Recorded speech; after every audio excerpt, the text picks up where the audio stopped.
A letter with its sound. A letter with its sound म्हणजे अक्षरे व ध्वनी यांची सांगड. आपल्याला माहिती की इंग्रजीत स्वर किती रे एकूण 5. A E I O U. बरोबर आहे का नाही. मग त्याच्यामध्ये आपण पाहतोय याचा जर उच्चार असेल तर जसं बॅट आला का, ऍट आला का, बॅट. ओके. त्याच्यानंतर कॅप, फॅन आणि mat. Bat, cap, fan, mat. Okay. त्यानंतर आचा उच्चार असेल जार, कार, ग्लास, पार्ट. बरोबर आहे का नाही. म्हणत असताना जार हा येतोय का. त्याच्यानंतर ऑ चा उच्चार होईल बघा, ऑ दीर्घ.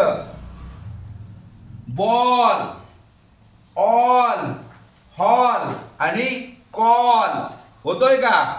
अरे होतोय का. असा तोंडाचा चंबू होतोय का बघा. बॉल. बरोबर आहे का नाही. ऑल, हॉल आणि कॉल. त्यानंतर ए असा उच्चार होईल बघा. Name, name, cake, take, take, lake होतोय का. Lake, name. ओके होतोय ना. त्याच्यानंतर bed, egg, ten, pen, he, she, me, we, here, year, elect, event. त्याच्यानंतर आईचा उच्चार बघा. Pin, hill, six, ship.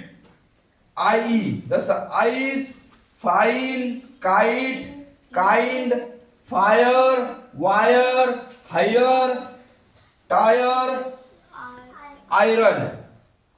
त्याच्यानंतर girl, bird, chirp, sir.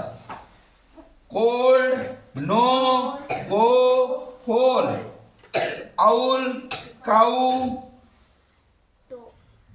Tower, now, now. त्याच्यानंतर टॉवर. त्याच्यानंतर ox, dog, cock, box. Onion, onion, onion, onion.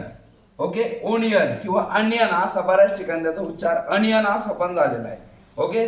परंतु आपण onion जरी म्हटलं तर अचा उच्चार होतोय का. त्याच्यानंतर पुढचं काय तुमचं मंकी. मंकी आला अ. मंकी जरी एमओएन असला तरी त्याचा उच्चार असा झालेला आहे. त्याच्यानंतर शेवटचं आहे बस आला. But, fun, duck, put, bull, push, pull, uniform, unit, plural आणि क्युअर. आलं लक्षात. हे आहेत AEIOU स्वर आणि त्यापासून त्यांची अक्षरे व ध्वनी यांची या ठिकाणी सांगड घातलेली आहे. इयत्ता 5वी आणि 8वी 4थी स्कॉलरशिपसाठी अत्यंत त्या ठिकाणी गरजेचं आहे की जी मुलं आता स्कॉलरशिपला आहेत जसं 4थी, 5वी, 7वी आणि 8वी. ओके. कळालं इथपर्यंत. हा व्हिडिओ पाहून वारंवार याचा काय करायचं आहे, या शब्दांचा सराव करायचा आहे. लक्षात आलं. ज्या वेळेला तुम्हाला असे 4 शब्द दिलेले असेल आणि मिसमॅच विचारतील त्यावेळेला आपल्याला ही उच्चारावरून ही शब्द काय करायचे फाउंड आउट करून एक वेगळा त्या ठिकाणी काढायचा आहे. कळलं का. ओके.